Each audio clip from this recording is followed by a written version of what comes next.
Hello, everyone, and welcome to the beginning of the February lineup here on Tales from the Wandering Scribe.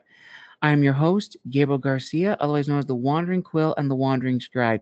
And today we have an author making their official debut here on the channel and being the headliner for the month of February.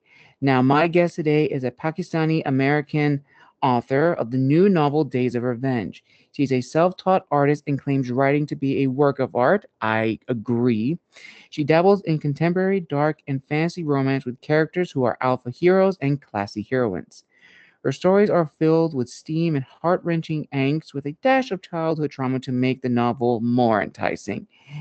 And when not sitting in front of her computer at 2 in the morning, she enjoys being a mom to her three children and reading for fun. So let's give a huge round of applause to our first guest for the month of February, Jawairia Ali. Jawairia, thank you so much for coming on the show today. Thank you for having me, first of all. I'm really grateful to be a part of your podcast. It's really Thank, exciting. thank you, Jawairia. We are so excited to have you here on the show. So before we dive into your novel, Days of Revenge, is there anything else you'd like to share with our viewers and listeners? Days of Revenge was my debut novel. I have another novel out after that. And then the one that I'm currently going to be releasing in March is Fallen Kainat, which is, I've kind of dabbled my way into writing cultural characters, more Muslim characters, rather than um what I did in Days of Revenge. It's like really different from that. But yeah. Ah, okay, okay. So speaking of Days of Revenge, what can you give us as a little teaser, a window into this story of yours? So Greek mythology, that's what I would like, inspired by Greek mythology, if I'm correct. So when Okay. I did the world building for it, it was really similar to how Greek mythology is based and how the gods are. There's like a Zeus equivalent, there's a Poseidon equivalent, and all that sort of situation. What I thought was cool was Poseidon is probably my favorite Greek god, but I kind of changed it up to make his equivalent into a woman, which I thought was kind of cool. So, more Okay. power.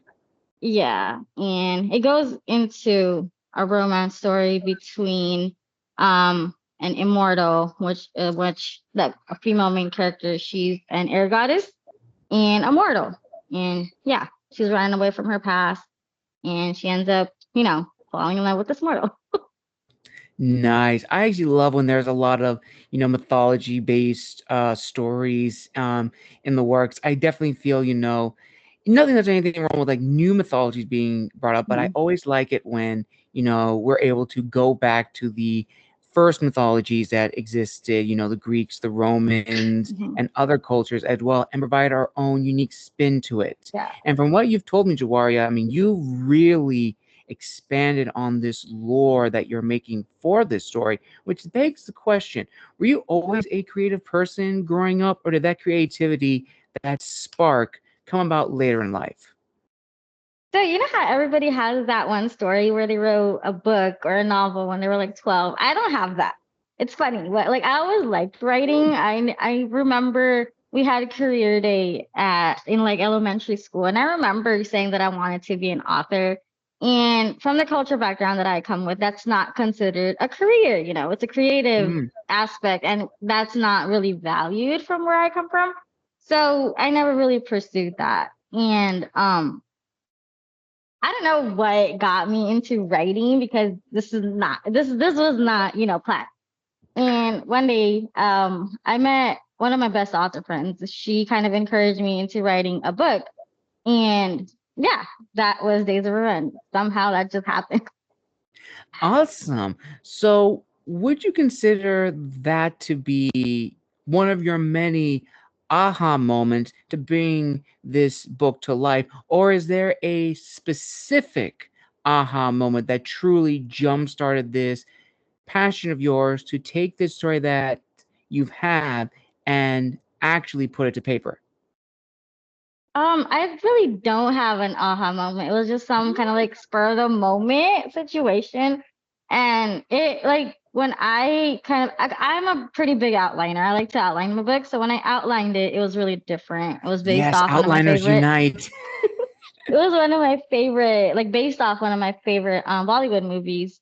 And I changed it after. I added the romanticy effect into it. It wasn't romanticy before, but I've learned I can't write normal human characters. Like I just can't. There has to be some world building. That's my therapy. There has to be some crazy thing going on. And yeah. So that I Nice. just yeah. And just out of curiosity, what Bolly movie was it that was sort of like the inspiration for this? I'm actually curious. It's called Malung. It's on Netflix if you want to watch it.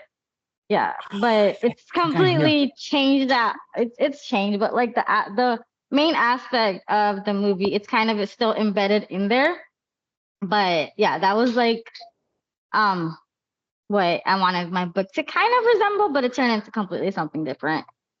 But yeah, Nice. Very, very nice. So now, speaking of the book, let's actually talk about the creation of this. So, as you mentioned before, Jawaria, you are an outliner, same as me. I like to outline my yeah, story so I get like a good idea of how the story is going to come about. And of course, yes, some things may change in the actual writing process, but it's nice to have a rough guide to know, okay, this is where it begins, this is what's going to happen, and here's where it's going to end. So when you began writing your book, what were sort of the goals you had for yourself as the author, as well as the promises you were making to your future readers? so my biggest thing in writing my books, and I think I really improved on that with my other books as well, is bringing more diversity into the field or the community rather. Um, I mean, I think that's what I do best. That's something that I can provide best. And when I wrote Days of Revenge, it did have that cultural aspect in there, but there was still a Muslim character in there, and I loved writing her. The female main character, her name's Adira. Her best friend Ginza, she Hmm. was she's Muslim, and I don't really do the whole religion thing in there, but just having that name in there signifying that she's somebody of the culture, it really gives me that. Yes, I wish when I was little I had books like this too. So That's amazing. I'm actually glad you brought yeah, that up, that, books like these growing up, because I think that is very powerful. And I think that probably like one of the many goals of us authors is that we wish that we yeah, had these books growing up. And I definitely agree. I like when there's like a diverse plethora of characters yeah, in stories. Even as like in fantasy, you can still have, elements from reality yeah. implemented throughout, which I absolutely enjoy. So after you finish writing the draft of Days of Revenge, did you do any beta readers or alpha reads for this story, or did you just share it with friends and family, just let them know, saying, "Hey, this is what I've been working on"? And what was the overall response like? Very positive, very critical, or somewhere down the middle? So the first draft of Days of Revenge, I believe, was really horrible, in my opinion. I'm a perfectionist, so I find that it was really horrible. And I had some amazing beta readers. And one of the thing that I always remember was she's one of my best friends too. The first line, it was like a really cliche line or whatever on the prologue. And first read, she commented the vomit emoji. And she just commented them. I'm like, what did I do wrong? Because like how your notifications pop up, and that's Mm-hmm. the first thing I see, and I'm like, God, was I really that terrible? So that happened, but it really helped me into being more open to criticism because I feel like as an author, you need to learn how to take criticism and understand that um your beta readers or your ARC readers, they're not bashing your work. They're telling you how Mm, to make it better. And I really absolutely. value that. Yeah, I really value my beta readers and they know it too. And yeah, it's been an overall great experience with my process of writing.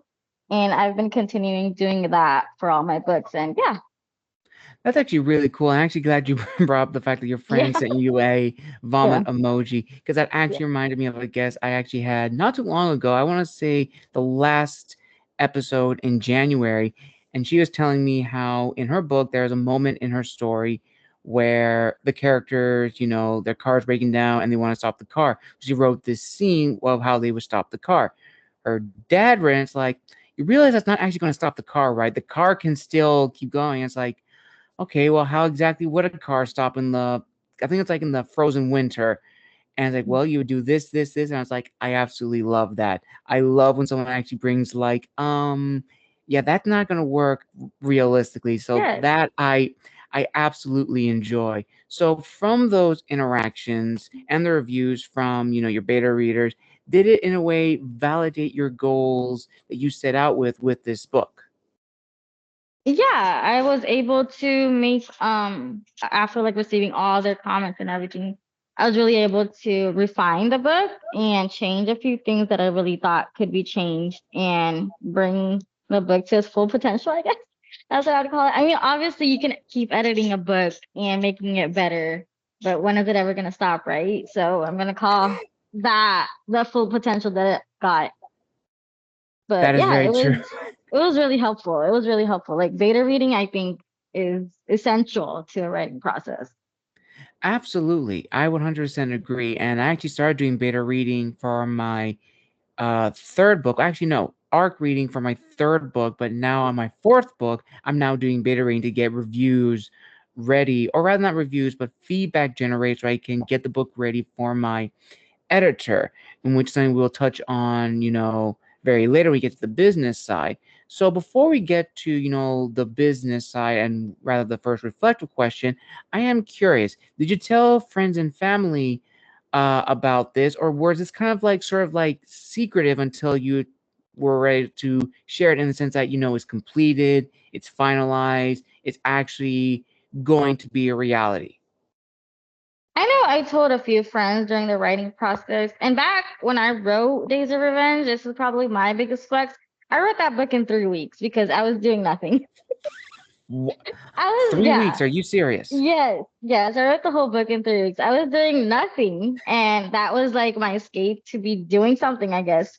And it really, pushed through. And yeah, I came and it was kind of, I would say it was the easiest book I've written. And and I told a few friends, right? Like I'm writing a book, and then I got one of my friends, she what's it called? She got me onto Instagram, and that's when I really started discovering this whole other community, this whole other world and everything. Hmm. And I think I told my family like after I had kind of done the beta reading and I was able to put the novel together, at least have it formatted. And that's I think when I told my family about, yeah, the book, that I wrote a book. I'm publishing it. This is real. Wow. Okay. Mm. I don't think I've had a guest tell me on a show that it took him 3 weeks Yeah. to write a story. That is a huge accomplishment and probably another milestone here on the channel. So, congratulations, Jawairia. I mean, that is a huge achievement. And that perfectly leads into the first reflective question, which is, as authors, our books are a reflection of us or some aspect of us. And there is some vulnerability when we are going to share it because there are people who simply just write stories, get them published, but don't sell them. They just like to have them just to show them that, yeah, I actually made this. But when we make the decision to publish a story, to share it with the world, there's a buildup of anxiety that's within us. And it's nerve wracking. It's always going to be there no matter what.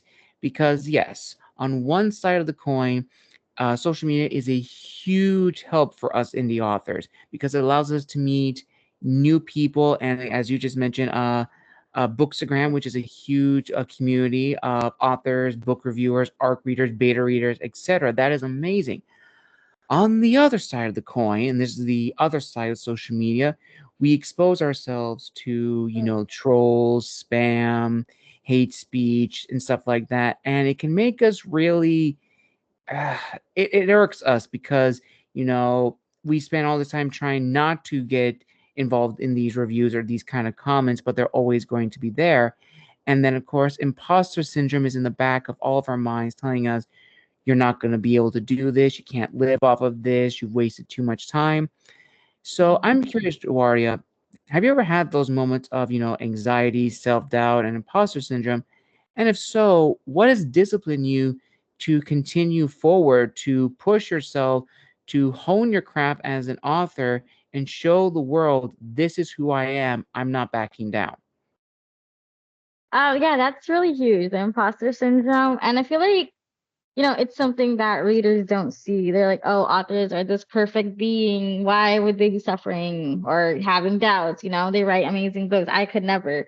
But like we as authors, sometimes you write a sentence and it's like the most horrible sentence you could ever imagine it to be. Like I've written Hmm. scenes like that. And I went back after a day or two and revised them. And I'm like, why didn't I write this before? So imposter syndrome isn't something that's gonna, ever leave you. It's gonna stay there in the back of your mind, but it's the way you kind of have to deal with it. So for me, it's my readers, right? Those it's not even like the whole community of readers that I've kind of accumulated. It's that one reader that loves your work no matter what. That's what keeps on getting you going. And I have a few of those, and they just eat my stuff up, and I'm like, yes, this is who I'm writing for. I And that kind of 100% makes agree. the imposter syndrome go away. Like, okay, if I'm not writing for this whole community, I'm just gonna be writing for you. So yeah. Absolutely, 100%. And, I very much have the same thing. I have a small group of dedicated readers, people that, have known me on simply just Instagram and now YouTube, who are very, very invested in my storytelling. And they're actually were knocking on the door, so to speak, saying like, when's the next book coming? And I was like, you got to be patient. It's a process. It is, it's work. And I don't think a lot of people really consider that, being an author, whether you're indie, hybrid, or traditional, it's work. It's a lot of time and a lot of effort to format the book, not to mention edit the book, find a cover artist, and do all that stuff to get it ready. Even more so if you're an indie author. And that leads perfectly into the business side of being an author. So let's start with the first icebreaker, Jawairia. So, So, based on your bio, you are a self published author.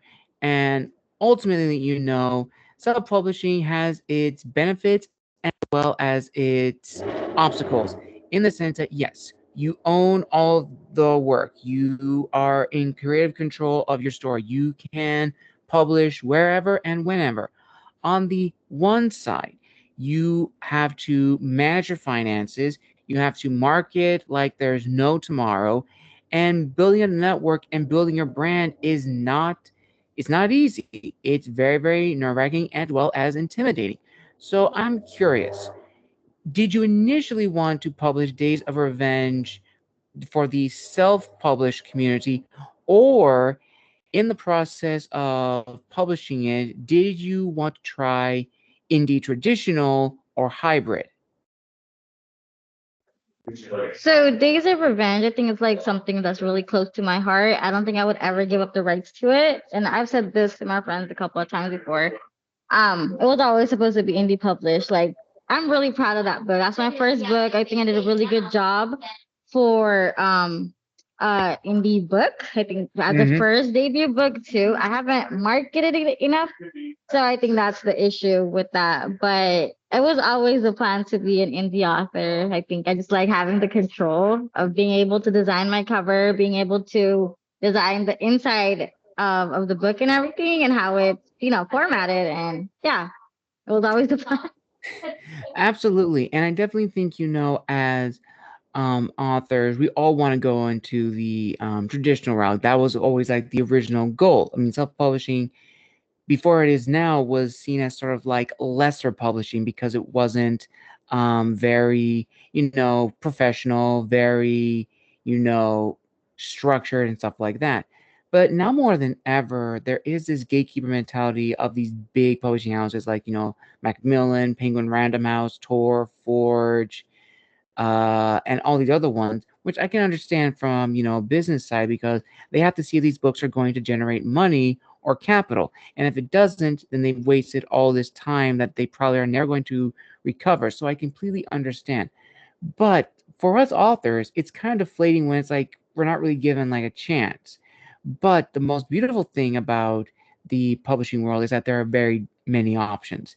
You have indie traditional, which is pretty much publishing with like a smaller house in like your local state or somewhere else that has an established track record. And I've known a lot of people who have published with these smaller houses, and it's an amazing thing, as well as hybrid publishing and of course indie publishing. And each one has its own set of obstacles and hurdles, which we will touch on later. But now, jumping forward, it's time to talk about the audience and the readership. Let's talk about the audience first. So, Joaria, when you began writing Days of Revenge, did you have a good idea of who your audience was? And in your opinion, when should an author take into account their audience? Before publishing or during the marketing phase? So I did not have an audience planned. Like I said, it was just a spur of the moment for that book, and Mm, I had nothing in mind. I didn't know I was supposed to market my book. I didn't know I was supposed to do arc reads. I didn't know I was supposed to even do beta reads. It was just like discovering everything as time passed. And in putting that into an experience, I think you should know who you are writing for. Like now, at this stage, I'm well versed on who I'm writing for, right? mhm, And when you have that specific reader and when you have that specific community or reader group, I guess, in mind, mhm. you're not looking at everybody else. And you're more focused on just writing for that specific reader group. And if somebody from outside that group comes and reads it, that's also fine. But you're marketing to that audience, and I feel like that's more effective than just trying to cater to everybody, because you're not going to get anywhere if you do that. You're absolutely right because, as authors, we do want to target our desired audience, no matter what that may be. But you're absolutely right in the sense that we're not going to hit everybody. And that, of course, goes into the readership, the individual people who are going to pick up this story. And I definitely feel the readership is a little bit more of a challenge to market towards than the audience, because the audience is a very broad group. And for readership, I've always been very fascinated with the three categories, which is our young adult, new adult, and adult fiction, because each one has its own set of guidelines and rules that all authors had to adhere and follow. But let's be honest, there are some books, especially in the YA category, where upon reading them, you realize these kind of fall under new adult or at the very least adult fiction.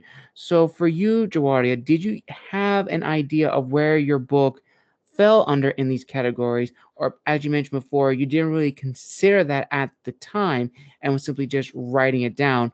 But when you were going about marketing your book and really honing in on, what makes this book unique and a standout in its genre, that's when you began to see, okay, where does it fall under in these categories? So I always knew it was not going to be YA. That's not what I write. Like I know some books that are like new adult, they classify them as a young adult, and that's just no. Yeah. So I knew my book was not going to be YA. I didn't know that new adult was a thing at that time. I just thought it was going to be an adult book, but it's 18 plus. So reader advised. Yeah, that's very, very true. I'm actually Yeah. glad, you mentioned it, like no one really takes into consideration like new adult. Usually it's just young adult and adult fiction, but new adult is now starting to come out where it's almost like that bridge between the two, where it could be like a transition for readers, or like if you enjoyed this book, you may like this book, and adult fiction readers may love new adult. So it's like that sweet middle ground. But again, you're not going to market 100% to that specific reader group because it's not easy. You're going to have a wide range of readers, a wide range of voices, and that is completely fine. That just shows, oh boy, sorry, skill as an author. So now that kind of leads into one of my favorite questions, Dewardia, which is, of course, honoring one's authenticity. And what I mean by that is, as you mentioned before, you want to bring about a lot of diversity in your stories. You want to get different voices from different cultures, different perspectives, so that way there is sort of like a sense of being seen in these characters, because that's probably one of the most beautiful things, for storytelling, is that readers can identify with one of these characters, even if they may not be 100%. There's one aspect of them that really connects with them, and that's really beautiful. And that, of course, comes from the stories that we ourselves have grown up with, that we've identified in characters. I've met a lot of people who have really love aspects of the character of Aragorn from Lord of the Rings, or Jon Snow from Game of Thrones. But that definitely leads into the topic of balancing the two. And what I mean by that is, you definitely want to show respect and reverence to the source material or the stories that you've grown up with. But you also, at the end of the day, want to show your voice, because it is your voice. You're not trying to be like so and so, you're not trying to write like so and so. And ultimately, your characters are not going to be a version of an already existing character. They can have like some inspirations, but it can't be a direct one to one. So for you, Jawaria, how have you approached this very challenging aspect of being a writer, balancing the two scales?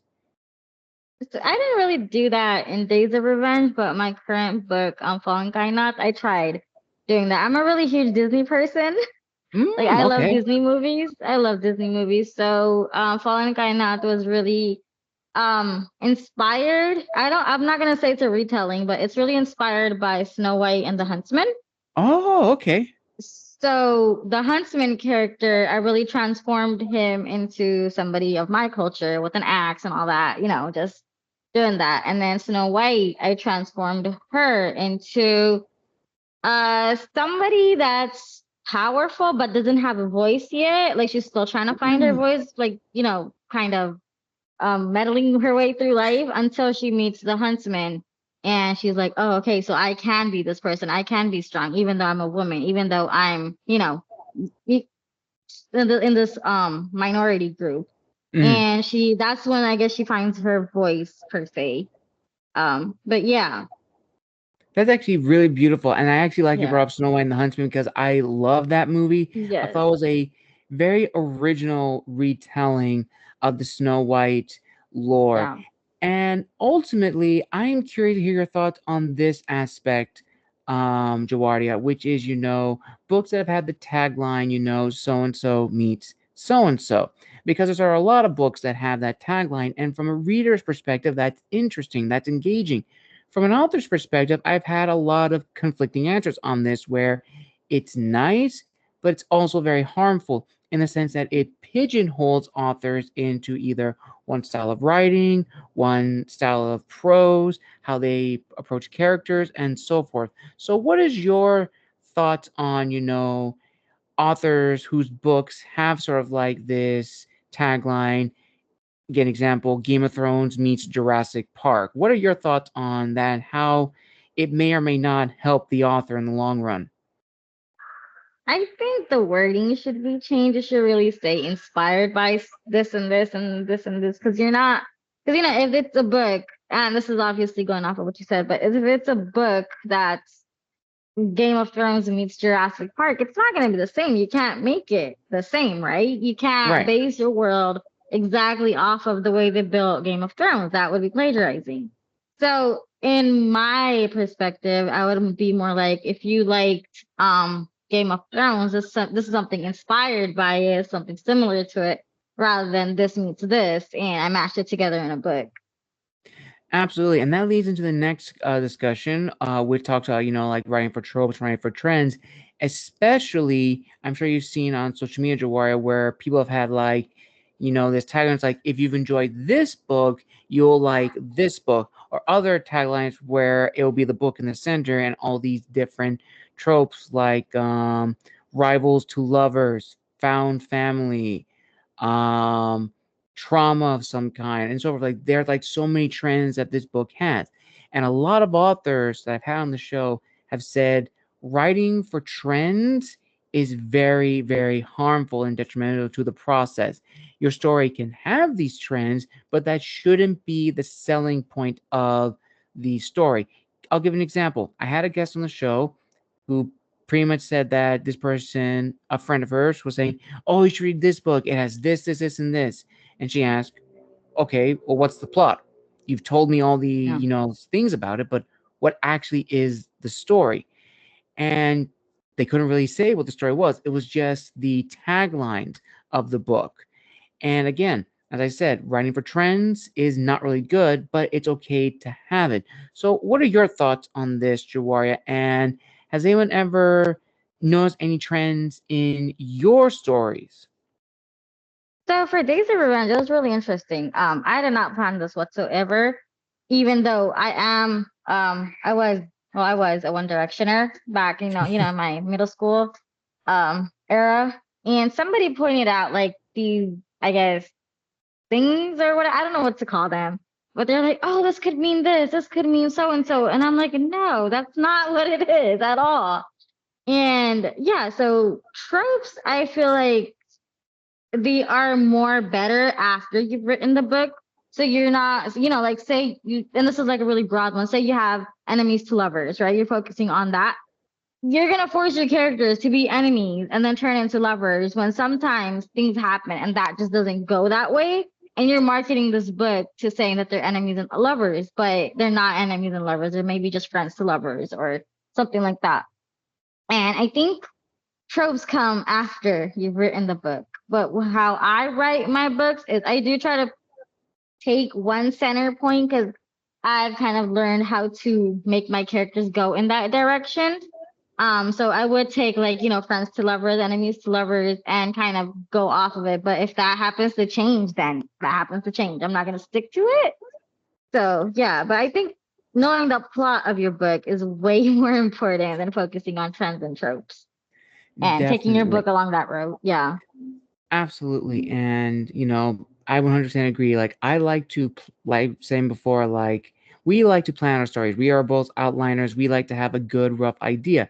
But you're absolutely right. Sometimes those chapters can change. I know in my stories, some chapters that I wrote down my outlines never came to pass because this is where I think the story is going to be better and where it's going. And that is completely fine. And from what I've learned from, a lot of authors is that there's different steps, different methods of how to approach the publishing industry. And I've been doing this now for now going on 6 years. And in the process, I've realized that there are two roads for authors. One is dedicated to storytelling, that is to be an author. And the second is dedicated to marketing. That's what I like to call to be known as an author. Both roads have their own trials, hurdles, and obstacles. But at the end of the day, we want to have that end goal where our books are known throughout our state, worldwide, internationals, bestseller, etc. However, I will definitely say that, especially for first time authors, a lot of guests I've had on the show have pointed this out. They believe that the publishing industry is a get rich quick scheme. It's not. It's Mhm. absolutely not. This is not an industry where you can make a living off of right off the bat. I'm going to tell you this right now. And the hard truth about this industry is that there's no guarantee your first book, your debut book, is going to be an overnight success.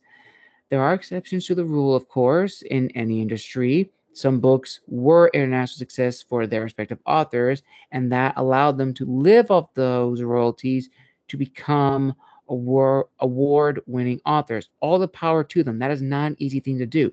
But generally speaking, you have these moments of highs and lows. And a lot of authors that I've had on the show have said that they've known people who have gone to this industry for the wrong reasons, and within 3 weeks, their passion is dead. So, Joanna, I'm curious to hear your thoughts on this discussion where, yes, it is true that in this industry, your first book may or may not be a success. It's a 50-50 chance, but it should not deter you or stop you from honing your craft as an author if this is the industry you're truly passionate about. Yeah, so being in the creative field, and this goes for any creative field, you really need to put your foot down and be like, this is something I want to do. Same goes with author. It's not easy. No creative field, in my opinion, is easy. And I wish more people realize that. But if it's your passion, I feel like instead of being saddened by that your first book didn't do well, maybe you should do better and achieve that in your second book or your third book. Hmm. Eventually, if you keep on doing it and, hopefully marketing and doing everything right, you will get out there into your audience and become a well known author. It's happened to a few authors, and why can't we all do it? Absolutely, 100%. And also to add on to that, grit transforms into talent. It may be a few years, it may be your fifth book, your seventh book, your 10th, your 20th, your 30th, whatever. One book that you write is going to be the book that really gets your name out there. And no matter how long it takes, it will happen. And when it happens, you can then say, hey, if you like this book, check out all the others, because now you'll be able to get new readers, you'll get new followers, and during that period of growth and really discovering what kind of author you are, you would have already established your brand. And speaking of branding, I definitely feel that is the most overlooked aspect in the publishing industry, especially for authors, when it comes to, branching out and really showing people, what we are capable of. So, Jawai, I am curious on that aspect of branding and going especially to your social media. How did you come across the name or sort of came up with the sort of pen name, especially for your Instagram, of the Cosmic Author? I am very curious of that. How did that come about? So I had an account and I was this was a few I think after COVID. It was called the Cosmic Planner, and that's where I would make decorative planning videos and photos, and it was really aesthetic and all that. That kind of traveled over to Cosmic Author because I like anything cosmic. Like I like the space, planets and all that kind of stuff, the stars, the moon, that's like my favorite thing. I'm really huge on zodiac signs. I just love them, Mm, and yeah, I just kind of stuck, and I don't know, I just yeah, it just stuck. And I've awesome, kind of awesome. made that into my brand now. Like everything I buy is cosmic-y. Like my tumbler, it's cosmic. And then also my bag, it matches my backpack. So if you want to see that together, yeah. So made that into a whole brand. Oh my But gosh, yeah, that is amazing. And also yeah. here's a very interesting question that I want to ask you, because one of my old guests brought this up during her polls on social media, and it really got me thinking. So during lockdown, it was a very interesting time for a lot of us. But what she brought up is that it was considered the beginning of the golden age for indie authors, for indie creators. It allowed us to make connections, it allowed us to branch out, and pretty much a lot of books and a lot of authors were born from that initial starting period.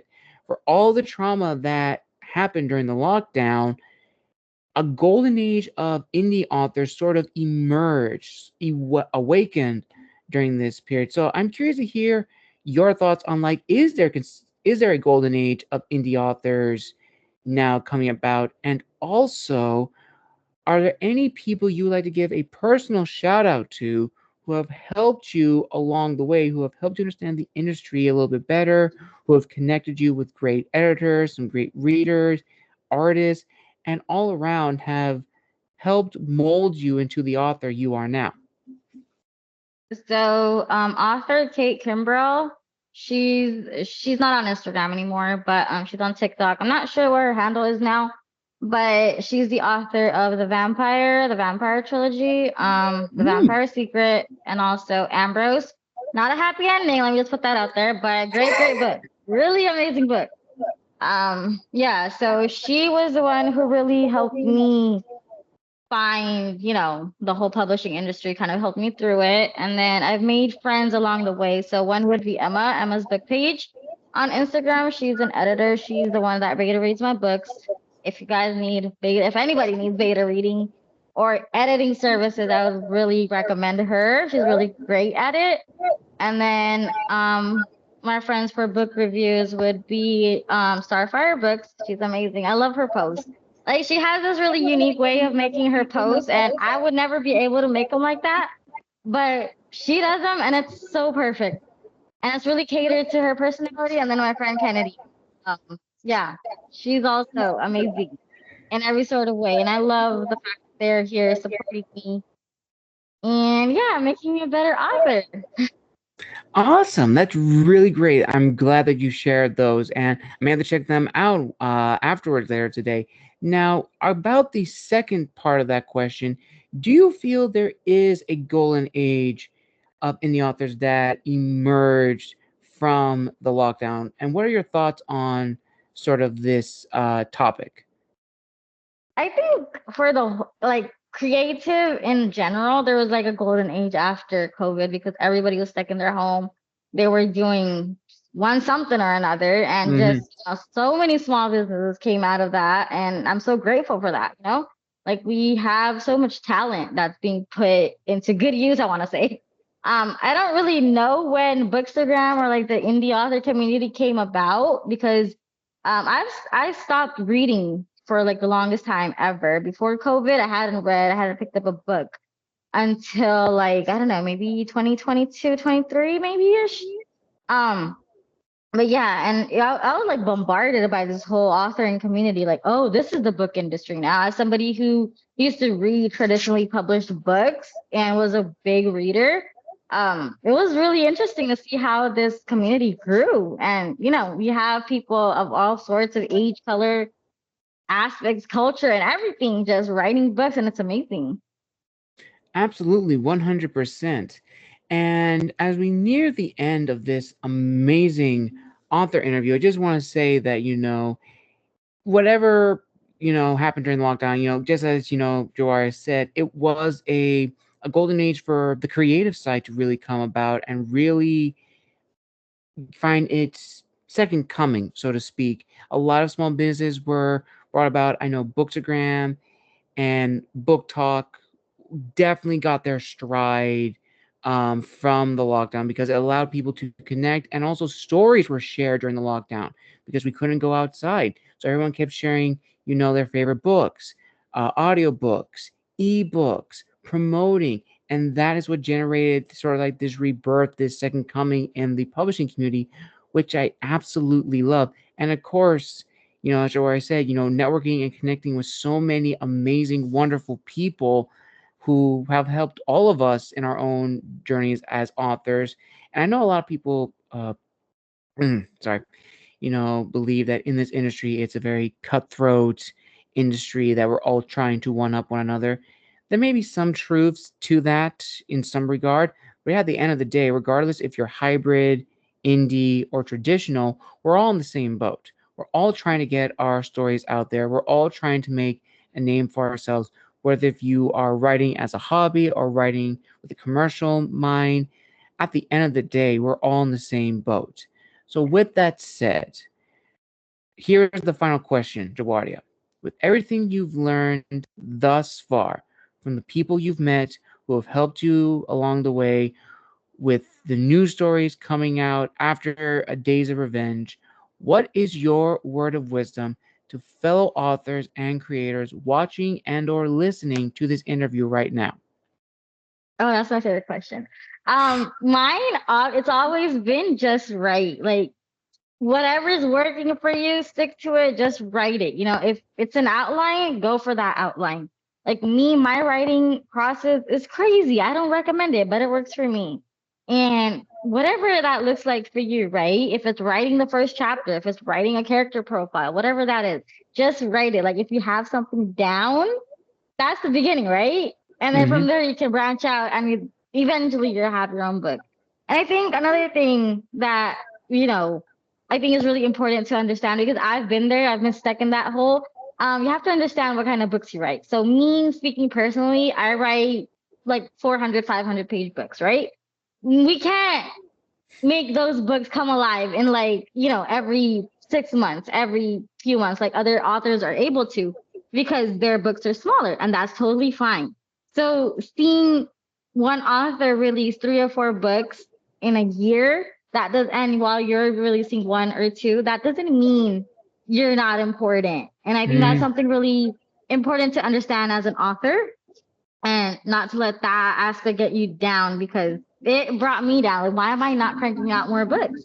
Like, I can do this. I can write. Why am I not, writing more? Well, it's because you write 500-page books while this author writes 200-page books. So, yeah, you have to really understand that.